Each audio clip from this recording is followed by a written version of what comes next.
Hey, Curious here. And as I sometimes like to call myself, Republicus. There's a reason I make this little joke about wearing black and being the villain and calling myself Republicus, Darth Republicus. I'll tell you about Curious later. That's another story. That's from a different time in my life. But the thing is that it's so hard to just put into words, at least for me.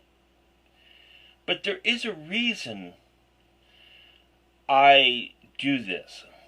And the reason is because like everyone else on YouTube, I have my own idea about how the world should be and what kind of politics we should embody to take us there.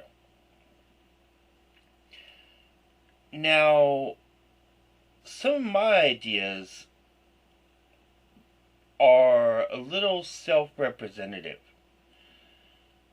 I haven't really taken the time to really map out where I stand politically in terms that might be out there for everyone else that is already well established in circles that talk about political science.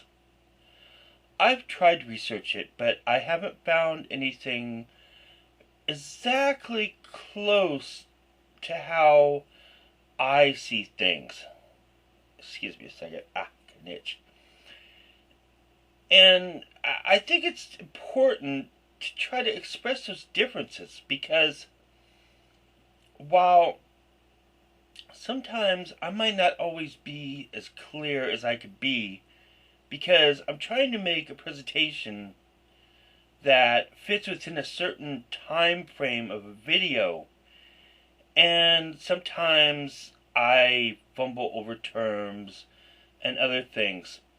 But while my ideas might not be viable in the sense that they might not fit how the world really works in the sense of measure and expense and real life considerations, they are self-consistent. I do have a clear idea of what I'm trying to express and how I envision it. In any case, the point is that I see liberty as an aspect of the protections that we have to be free of the government from. Other people see liberty as a guarantee of the protections that we have the right to. And to some degree, I agree with that. Although the two are paradoxical in their relationship to each other. In other words, it's a give and take. You know, if you promise someone something, you also take away from someone else's right from the government not to take from you. You lose one liberty to gain another. And I see those issues divided between social issues and economic issues.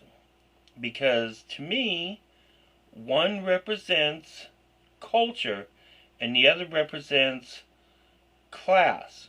And what I didn't explain before in my last video was that in a capitalist society that's based off of economic hierarchy, social hierarchy, there is an unofficial class system in America, at least. And I think the rest of the mechanized world, or I mean the industrial world, you know, and that makes it where class is connected to economics. So, therefore, I support economic egalitarianism.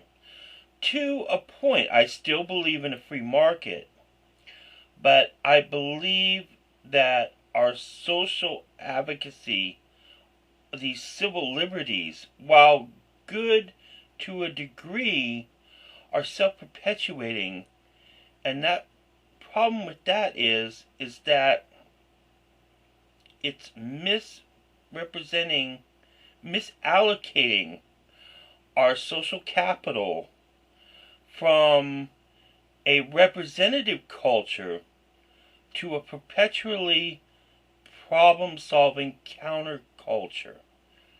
And that is a self-defeating paradigm, if you see what I mean. And I just believe that economic advocacy could be a better benchmark than social advocacy. I still believe in the same liberties. I don't believe in any inequalities.